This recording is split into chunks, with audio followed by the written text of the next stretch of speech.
Bismillahirrahmanirrahim.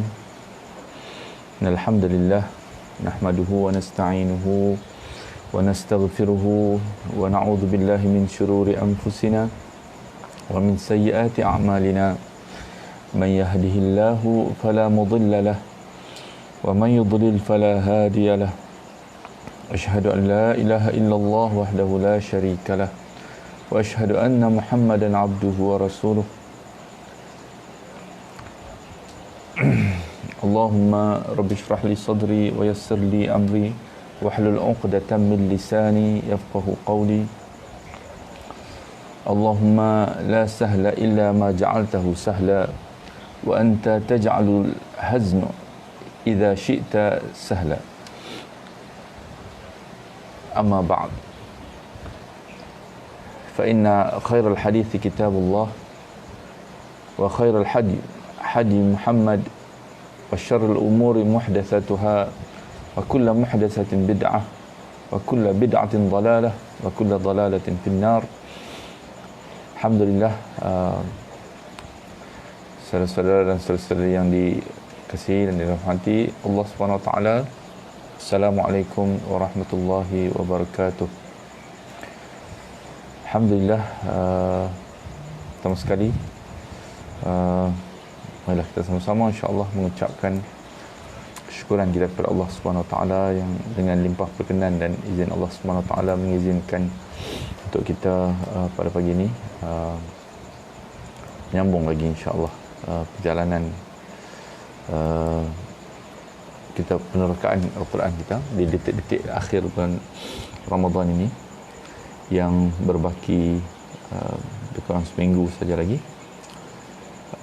Moga-moga Allah Subhanahu Wa Taala menyampaikan kita kepada objektif yang insya-Allah hendak kita tujui pada bulan Ramadan ini, iaitu menjadikan kita seorang yang insya-Allah bertakwa kepada Allah Subhanahu Wa Taala, yang sensitif dengan segala apa yang berlaku dalam diri kita, dalam rangka untuk berdiri di hadapan Allah Subhanahu Wa Taala, patuh kepada perintah-perintah Allah Subhanahu Wa Taala. Jadi takwa ini adalah salah satu daripada, maksudnya adalah makna sensitiviti hati seorang hamba ni kepada apa yang dia lalui dalam hidup dia, yang mana yang menjadi batas yang diizinkan oleh Allah, yang mana yang tidak diizinkan oleh Allah Subhanahu Wa Taala. Dia sensitif dengan apa yang terlintas dalam hati dia, lintasan-lintasan hati dia. Dia juga sensitif dengan apa yang bermain di fikiran dia dan perasaan dia, sehingga dia menjadi orang yang sentiasa takut kepada kesilapan di hadapan Allah Subhanahu Wa Taala, takut untuk membawa pulang berhadapan dengan Allah Subhanahu Wa Taala dalam keadaan yang banyak terpalit kesalahan-kesalahan. Jadi insya-Allah moga-moga Allah Subhanahu Wa Taala sampaikan kita insya-Allah kepada objektif ini. Jadi semalam insya-Allah kita telah pun membincangkan bahagian pertama daripada bahagian pertama dan kedua daripada surah At-Takwir ini, yang menceritakan tentang keadaan selepas ditiupkan sangkakala yang pertama dan ditiupkan sangkakala yang kedua, manusia dibangkitkan oleh Allah Subhanahu Wa Taala dan dikumpulkan mengikut kumpulan-kumpulan berdasarkan kepada amalan yang dilakukan di atas muka bumi ini. Pada ketika itu semua nilai-nilai lain akan hilang, tidak ada lagi nilai-nilai yang diada-adakan oleh manusia, nilai kebendaan, nilai keduniaan, pangkat, harta, pengaruh dan sebagainya, semuanya akan hilang. Yang tinggal hanyalah nilai, sama ada seseorang itu telah pun menyediakan diri dia. Faman ya'mal mithqala dzarratin khairan yarah wa man ya'mal mithqala dzarratin syarran yarah. Kan, siapa yang berat timbangan kebaikan dia, telah melakukan kebaikan walaupun sebesar zarah, akan dibalasi oleh Allah SWT. Siapa yang telah melakukan kejahatan walaupun sebesar zarah, akan juga ditimbang oleh Allah SWT. Jadi kedua-dua timbangan ini akan diletakkan di mizan, kan? Timbangan manusia, siapa yang didapati timbangan kebaikan dia lebih berat sedikit, kan? Maka dia akan mendapat syurga, kan? Allah SWT. Tapi seandainya timbangan kejahatan dia lebih daripada kebaikan, maka dia akan mendapat neraka Allah SWT yang telah pun disediakan ketika mana manusia dibicarakan. Neraka dan syurga ini telah pun disediakan oleh Allah SWT, kan? Yang kita baca semalam, kan? Wa idzal jahimu su'irat, jahim ini telah dinyalakan, dimarakkan api dia, kan? Wa idzal jannatu uzlifat, dan syurga pula telah didekatkan sehingga menghimbau, menjadi keinginan, menarik keinginan mereka-mereka yang mengetahui bahawa mereka akan mendapat balasan yang baik daripada Allah SWT, kerana Allah SWT telah memberi isyarat awal apabila dikelaskan manusia ni, kan?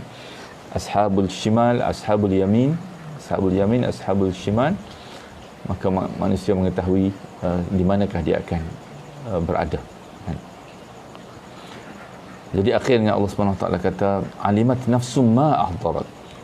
Pada hari itu setiap jiwa akan mengetahui apa yang telah dikerjakannya, apa yang telah dia dapatkan daripada kehidupan dia di dunia ini. Selepas daripada gambaran ini, jadi gambaran ini sebenarnya adalah gambaran yang selalu kita jumpa, dan apabila Rasulullah SAW menyampaikan gambaran-gambaran yang sebegini, kan, kepada kaum Quraisy ni, kaum Quraisy terutamanya, ini adalah apa yang mereka anggap sebagai amat pelik, kan? Bunyinya, ayat-ayatnya dan juga apa yang disampaikan oleh ayat ini adalah sesuatu yang tidak ada di dalam kehidupan di dunia ini. Tidak ada siapa pun di dunia ini yang pernah menceritakan perkara sebegini, sedetail itu dan segrafikal itu kepada mereka, sehingga, kan, ayat-ayat ini kalau kita teliti ayat-ayat yang turun, yang kita bacakan sekarang ni adalah ayat-ayat yang turun pada awal-awal tahap Mekah, kan? Dan tahap inilah ayat-ayat Quran pun yang turun adalah surah-surah yang sebegini, kan? Tak banyak lagi surah-surah yang lain. Surah Madaniyah belum turun lagi, dan kebanyakan daripada ayat-ayat ini adalah ayat-ayat yang menceritakan tentang hari pembalasan, hari kiamat, kan? Yang telah sedang kita baca ni, kan? Jadi ayat-ayat inilah yang bermain-main di fikiran mereka, yang mengancam mereka, yang menakutkan mereka, orang-orang kafir ini, kan? Orang kafir ni, bila saya kata orang kafir ni, orang yang ingkar kepada amaran Rasulullah SAW ni, walaupun di luar mereka nampak macam garang, tapi sebenarnya di dalam hati mereka amat takut dengan seperti mana yang berlaku Abu Lahab ketika mana Allah SWT turunkan ayat, kan, surah Al-Ma'un, kan? Dia berlindung terus, kan, kerana dia tahu doa daripada Rasulullah SAW ni, semua mereka tahu, kan, apa yang turun daripada mulut Rasulullah dan daripada Al-Quran ni adalah satu yang akan berlaku pada mereka, kan? Jadi walaupun dalam keadaan begitu, kan, kerana peliknya ayat-ayat yang turun ini, ayat-ayat ini memukau siapa yang mendengarnya, kan? Dia memukau pendengaran dan hati orang yang beriman, yang tak beriman, orang yang ada takwa dalam hatinya, kan? Dan dia juga memukau orang-orang yang tidak beriman bersama, kan? Setiap kali mereka mendengar turunnya, mereka datang kepada Rasulullah SAW. Tahap demi tahap mereka datang kepada Rasulullah SAW, hantar seorang lagi. Setiap kali Allah SWT turunkan ayat-ayat untuk menjawab. Termasuklah ayat-ayat tentang hari pembalasan. Ayat yang telah kita baca, surah At-Takwir ni, bila langit terbelah, apabila laut meruap, apabila binatang-binatang ternakan dikumpulkan. Gambaran-gambaran ini adalah gambaran yang amat pelik bagi mereka, kerana dan mereka tak ada perkataan untuk menjelaskan. Nak dikatakan ini adalah mentera-mentera sihir, jampi-jampi, dia tidak sama dengan semua jampi-jampi yang mentera-mentera yang pernah mereka dengar. Nak dikatakan dia adalah apa yang dipelajari oleh Rasulullah daripada agama-agama yang terdahulu. Juga Rasulullah SAW tidak pandai membaca sebelum daripada turunnya Al-Quran ni.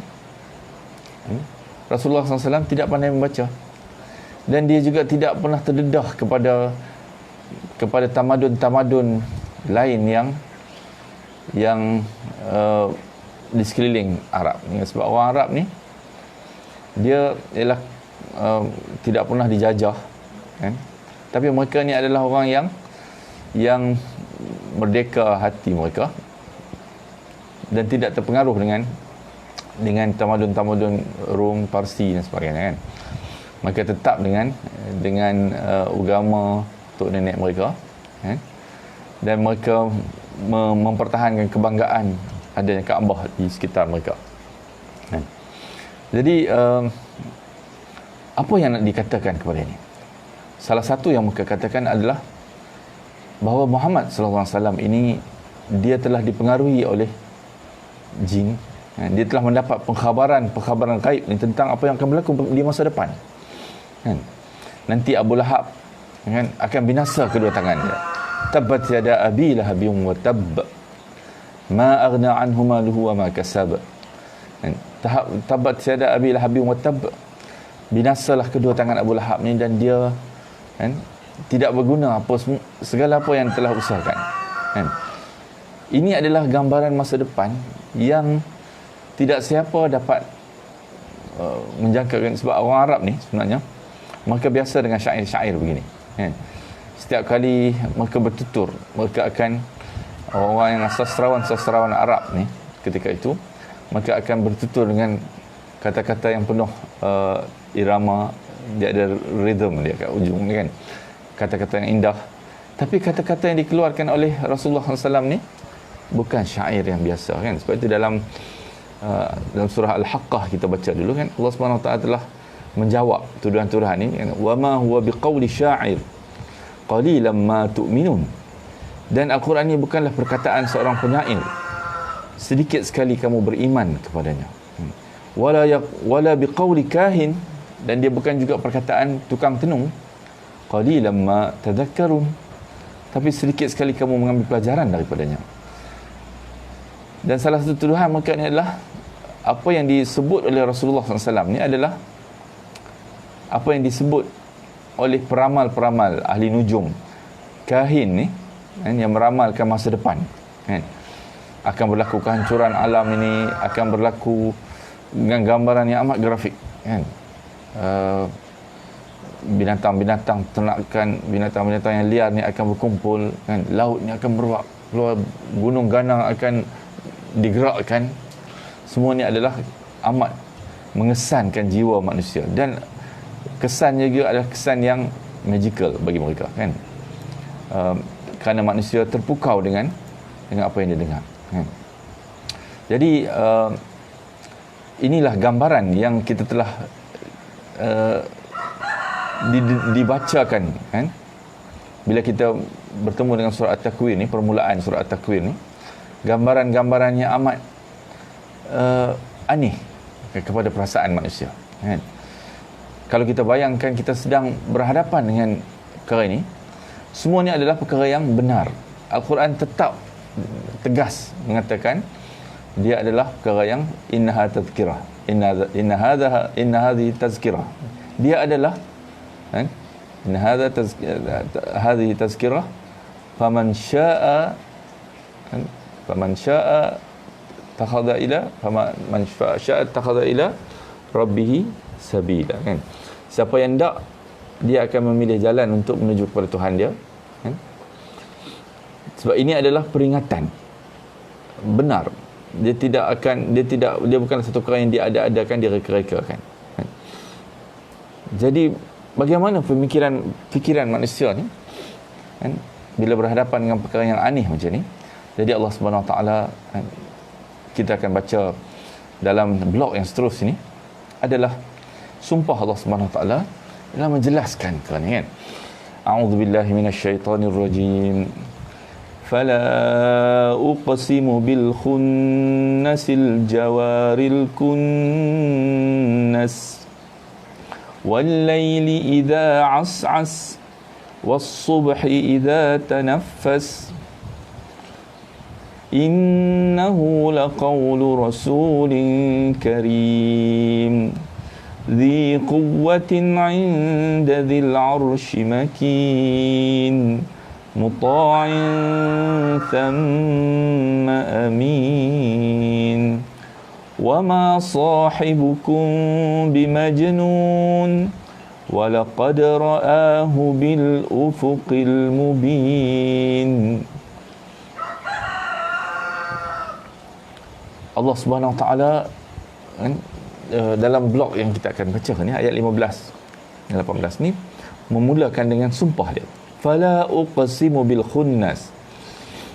Fala, seperti yang saya sebut semalam, bila disebut fala, kan, ataupun la uqsimu bil, kan, kita kadang-kadang fa ni dia merujuk kepada satu yang datang sebelum itu, kan? Jadi apa yang dirujuk oleh sumpah ni, fala uqsimu bil khunnas, dia merujuk kepada apa yang telah diceritakan sebelum ni, yang menjadi keanehan kepada mereka ni, dan mereka menuduh Rasul ini adalah kata-kata yang datang daripada ahli nujum, peramal-peramal, kan? Jadi la ini adalah menafikan apa yang dikatakan oleh tuduhan-tuduhan ini, kan, oleh mereka ni, kan. Uqsimu bil khunnas, aku bersumpah dengan al khunnas ini. Semalam saya telah sebutkan, kan, al khunnas ini dia merujuk kepada satu yang muncul kemudian dia menghilang, kan. Kata sifat yang sebenarnya al khunnas ini dalam sastra bahasa Arab banyak digunakan. Dia amat sinonim dengan maksud sifat bintang, kan? Sebab itu terjemahan Al-Quran yang kita biasa baca juga, dia akan terjemah sebagai aku bersumpah demi bintang-bintang. Dan bintang-bintang ni, Al-Khunnas ni, yang dirujuk adalah sifat bintang ni yang datang kemudian dia menghilang, kan? Sifat datang dan menghilang ni juga kita sebut semalam, disebut dalam surah An-Nas, kan? Surah 114, ayat surah terakhir, kan, min syarril waswasil khannas, daripada kejahatan bisikan syaitan yang datang dan pergi, kan, yang muncul kemudian dia hilang, kan. Jadi bintang ni, Allah bersumpah ni dengan sifat bintang-bintang ni yang datang pada waktu malam, kan, nampak, di waktu siang dia hilang, kan. Kemana perginya bintang-bintang yang banyak bertaburan di angkasa ni, kan? Kalau kita kata sumpah yang Allah SWT gunakan ni, sebenarnya dia menceritakan satu perkara yang amat penting, yang penting untuk dijelaskan, kan?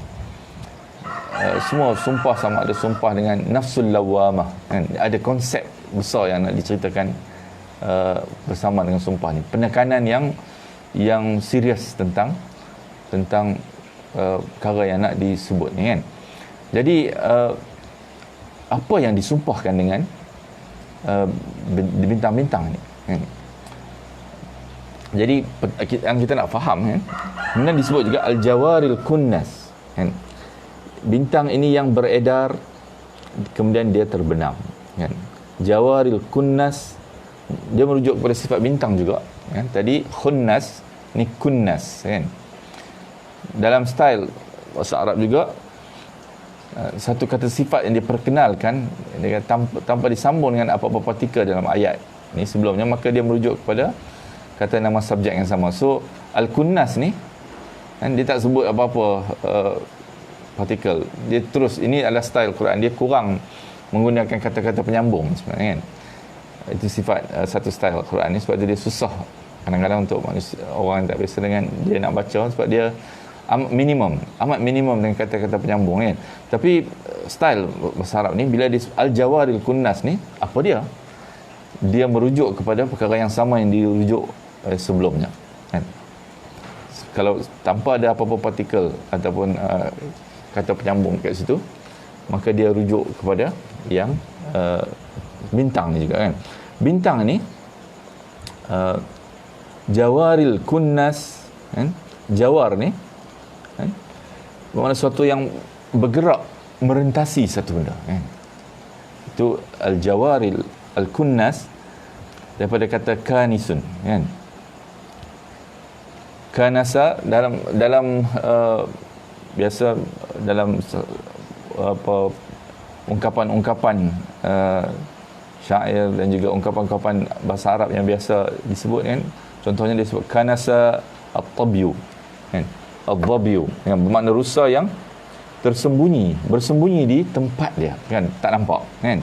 Ataupun kanasatin nujum kan, bermakna bintang yang merentasi orbit dia kemudian dia hilang, bersembunyi bila dia sampai ke destinasi kan, berjalan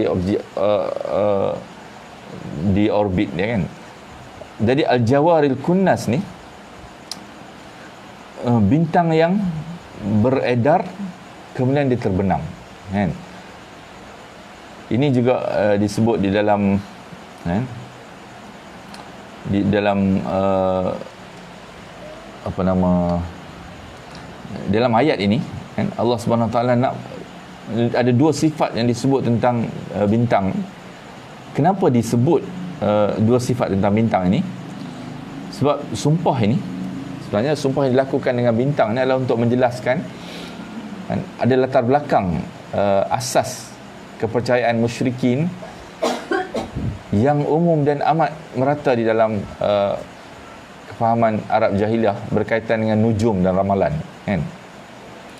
Mereka menuduh Rasulullah SAW adalah sebahagian daripada apa yang diucapkan oleh Rasulullah SAW ni, sebab dia pelik. Dia adalah jangkaan masa depan yang tidak pernah terfikir oleh manusia. Tak ada ahli nujum ataupun tak ada dukun-dukun yang pernah menyatakan sebegitu kan. Tapi ini ahli nujum yang high level kan, maksudnya gitu kan. Tapi dia adalah sebahagian daripada ahli nujum mendapat berita dengan cara bintang kan. Sebab bagi mereka kan, ada dua asas yang penting kita nak faham. Pertama, mereka amat berpegang kepada perjalanan bintang-bintang. Ini perkara yang syirik kan.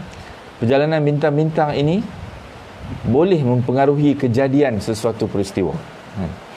Jadi bila bintang ni, sebab itu sampai hari ni ada lagi orang yang walaupun dalam masyarakat kita yang masih lagi menggunakan ataupun percaya kepada perjalanan bintang-bintang ni kan. Saya ingat dulu ada saya pernah juga nampak ada orang gunakan kan jadual bila dia nak keluar pergi niaga ataupun bermusafir, dia akan tengok bintang ni, hari bilakah bintang apakah yang elok dan hari bilakah elok untuk keluar kan. Ini adalah juga sebenarnya perkara yang amat dipegang oleh orang Arab dulu kan. Dan sumpah ni sebenarnya dia menafikan kepercayaan karut mereka dengan menjelaskan bahawa sifat bintang ni yang akan muncul dan menghilang berdasarkan satu jadual tertentu yang Allah Subhanahu Wa Taala telah tentukan. Bintang ni dia akan berjalan mengikut orbit dia kan? Dan dia akan sampai kepada tahap yang tertentu sudah jutaan tahun kan, berlakunya bintang ni berjalan dengan jadual yang datang daripada Rabbul Alamin, Allah Subhanahu Wa Taala yang menyusun semua ni kan. Jadi dia menjadi jadual yang perjalanan bintang ni adalah jadual yang datang daripada Allah Subhanahu Wa Taala, dan dia tidak memberi apa-apa pengaruh kepada apa-apa yang akan berlaku kepada manusia kan. Ini menjadi hujah bahawa perjalanan bintang ni adalah sesuatu yang dikawal oleh Allah yang Maha Berkuasa dan bijaksana.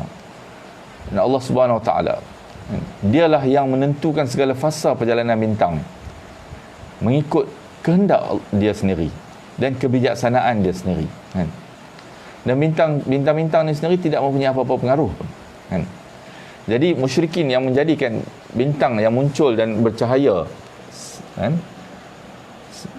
mereka nampak bintang ni muncul dan bercahaya kan, mereka mengkaguminya kan. Tapi mereka tidak melihat juga bahawa bintang ini akhirnya dia terbenam kan. Seperti mana kisah Nabi Ibrahim dalam polemik kan, dia melihat mencari menentukan yang mana Tuhan yang dia nak sembah kan. Dalam kita baca dalam Al-Quran, bila dia nampak matahari, dia kata hadza rabbi kan, inilah Tuhanku kan, sembahan inilah Rabb, Tuhan yang besar kerana dia besar kan. Tapi bila matahari ni tenggelam, dia kata tak mungkin Tuhan ni dia akan tenggelam, hilang kan. Itu adalah logik kan. Manusia melihat orang yang, kalau dia menggunakan akal yang sihat, dia akan nampak benda ni kan. Tapi orang-orang musyrikin ni, mereka nampak bintang ni bercahaya saja, tapi mereka tak nampak bintang ni juga hilang, terbenam di waktu siang kan. Semua ni adalah jadual yang ditentukan oleh Allah Subhanahu Wa Taala. Fala uqsimu bil khunnas, demi sesungguhnya kan, apa yang mereka orang Arab ni sangka adalah tidak benar sama sekali kan. Dan aku bersumpah perkara ini dengan demi bintang-bintang yang jawaril kunnas, al-khunnas dan dia jawaril kunnas, yang muncul kemudian dia hilang, yang juga dia berjalan melintasi beredar di orbit dia, kemudian dia akan terbenam kan. Apabila tiba masa siang kan, dia hilang kan? Kerana dia berjalan di atas orbit dia mengikut jadual yang Allah SWT tentukan kan. Ini adalah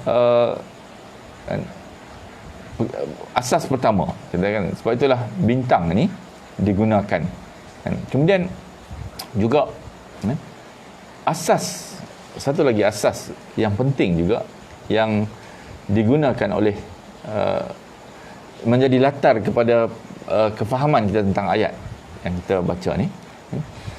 Orang-orang Arab ni juga mereka juga mempercayai bahawa para dukun mereka dapat berhubung dengan jin kan. Dan jin ini pada keyakinan dan kepercayaan mereka, dia telah mendapat khabar-khabar ghaib ini daripada alam ghaib kan. Alam ghaib ini mana? Daripada alam di atas kan, daripada Allah Subhanahu Wa Taala mencuri, jin mencuri dan sampaikan berita ni kepada para dukun-dukun ni, dan dukun ni sampaikan kepada orang yang datang bertanya kepada dukun ni, berubat dan sebagainya kan. Asas ni sebenarnya juga menjadi asas syirik yang masih lagi berjalan sampai hari ni kan. Jadi kita tengok macam mana cara Al-Quran secara elegan kan, secara indah dia, dengan satu sentuhan yang pendek dan ringkas kan, menjelaskan perkara yang besar kan, yang sebenarnya amat benar sampai hari ini kan. Jadi bagi mereka kan, jin-jin ni selalu mencuri berita-berita dari alam gaib ini, dan jin ini mempunyai stesen-stesen yang menjadi pengkalan untuk mereka mencuri berita ni, dan dikhabarkan kepada para dukun kan. Sehingga para dukun ni juga mengetahui perkara-perkara yang gaib ini kan. Tapi Allah Subhanahu Wa Taala menafikan dengan menjelaskan bahawa bintang-bintang ini bahkan dijadikan sebagai alat pelempar kepada jin-jin ni, kan? Maka mereka sebenarnya tidak ada jin yang mengetahui perkara yang gaib daripada Allah Subhanahu Wa Taala. Termasuklah perkhabaran Al-Quran ini, kan? Kita baca dalam surah Al-Jin, surah Jin dulu, kan? Bagaimana jin ini menyatakan kedatangan turunnya Al-Quran ni adalah satu yang seolah-olah macam satu perkara besar yang mengejutkan mereka pada mulanya, kan? Sebab bila turun Al-Quran ni, Al-Quran ni tidak pernah sampai berita tu kepada mereka, kan? Yang bunyinya dan bacaannya seperti itu, kan? Kecuali mereka dengar daripada Rasulullah Subhanahu Wa Taala, kan? Jadi Allah Subhanahu Wa Taala dengan sumpah ni juga menjelaskan bahawa jin-jin ini sebenarnya tidak mengetahui perkara-perkara yang gaib ni. Yang didakwa oleh para dukun ni adalah berita gaib daripada sisi Allah Subhanahu Wa Taala, kan? Bahkan jin ini dilemparkan oleh Allah Subhanahu Wa Taala dengan api, kan? Kita baca dalam surah Al-Mulk, kan? Walaqad zayyana as-samaa'a ad-dunya bimasabih wa ja'alnaha rujuman lisyayatin, kan? Sesungguhnya kami telah menghiasi langit yang dekat dengan bintang-bintang. Langit yang dekat dengan bintang-bintang, langit dunia, sama dunia, dan kami jadikan bintang-bintang itu sebagai alat-alat pelempar syaitan. Jadi syaitan ni setiap kali mereka nak cuba mendekati, mereka akan dilempar dengan, sebab yang menjaga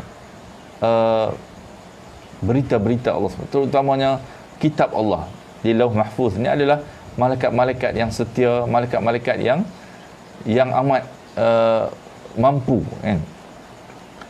Yang mulia, mukarramah, kan?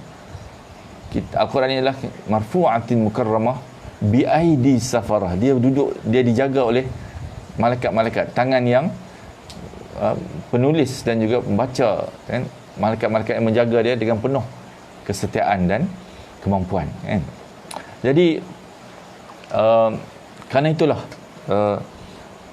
apa yang mereka sangka ni, Allah SWT kata tidak mungkin, kerana aku sendirilah yang telah menentukan perjalanan bintang ini, dan kami sendirilah yang menjaga semua perkara yang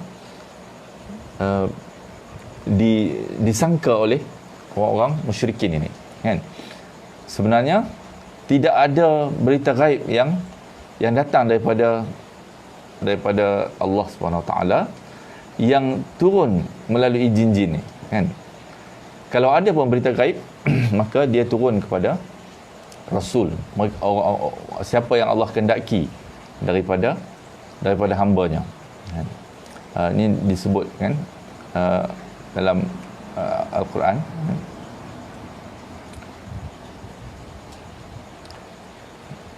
InsyaAllah nanti kita akan sambung, kan? Itu adalah sumpah yang bahagian pertama, sumpah daripada ayat 15 hingga 18 ni. Bahagian kedua sumpah ni Allah sebut dengan wal-laili idza as'as was-subhi idza tanaffas. Demi malam apabila malam ini menghilang, gelap, kan, menjadi gelap, kan? Sebab as'as ni dia ialah maknanya bertukar menjadi gelap, kan? Dua makna dia, kan? Satu bertukar menjadi gelap, yang kedua menghilang dan berlalu pergi. Juga as-as ni, kan? Makna yang kita akan pakai kat sini adalah makna yang kedua ni, kan? Nanti kita akan tengok sebab ini juga disebut dalam surah Al-Mudaththir yang telah kita baca dulu, kan? Ayat 33, 34, kan? Wal-laili idza adbar was-subhi idza asfar. Ini adalah satu prinsip yang digunakan oleh Amin Hassan Islahi ni. Dia selalu nak faham makna macam laili idza as'as ini, dia akan bandingkan dengan ayat yang selari, kan? Ini wal laili idza adbar, malam ketika telah berlalu, kan? Was-subhi idza asfar, dan subuh apabila mulai terang, kan? Asfar ni terang, warna keemasan, kan? Nanti insya-Allah kita akan tengok besok, kan? InsyaAllah kalau dipanjangkan umur, dan juga was-subhi idza tanaffas, satu ungkapan yang amat indah kan. Subuh, waktu subuh yang bernafas, bila dia bernafas kan, idza tanaffas. Ini disebut oleh Sayyid Qutb dalam tafsirnya, dia kata pada sangkaan dan pada jangkaan dia kata tidak pernah ada satu tulisan dalam mana-mana sastra Arab yang lebih indah untuk menjelaskan tentang subuh ni daripada apa yang digunakan dalam Al-Quran ni kan, subuh yang tanaffas, yang bernafas ni kan. So, insya-Allah besok kita akan lihat kau ni. Moga-moga Allah Subhanahu Wa Taala mempermudahkan kita. Dan marilah kita doakan Allah Subhanahu Wa Taala menjadikan Al-Quran ini satu yang salah satu doa Rasulullah SAW yang disebut oleh dalam Musnad Imam Ahmad kan. Rasulullah SAW berdoa supaya Allahumma ja'alil Qur'ana rabi'a qulubina wa nura sudurina kan. Jadikanlah Quran ini rabi'a qulubina. Rabi' ni maksud dia musim bunga kan. Jadikan dia indah di hati kami ya Allah kan. Dan hati kami sentiasa ingin, sentiasa teringat dan condong untuk memahami lagi Al-Quran ini dan benar-benar membiarkan dia mengesankan ke dalam diri kami supaya kami dapat insya-Allah melaksanakan ataupun dipengaruhi oleh Al-Quran ini dalam seluruh kehidupan kami kan. Dan jadikan dia rabi'a qulubina wa nur sudurina, dan juga cahaya kepada dada, di dalam dada kami kan. Insya-Allah moga-moga Allah Subhanahu Wa Taala sampaikan kita kepada keadaan ini. Saya sudahi dengan wabillahi taufiq wa hidayah. Assalamualaikum warahmatullahi wabarakatuh. Subhanallah.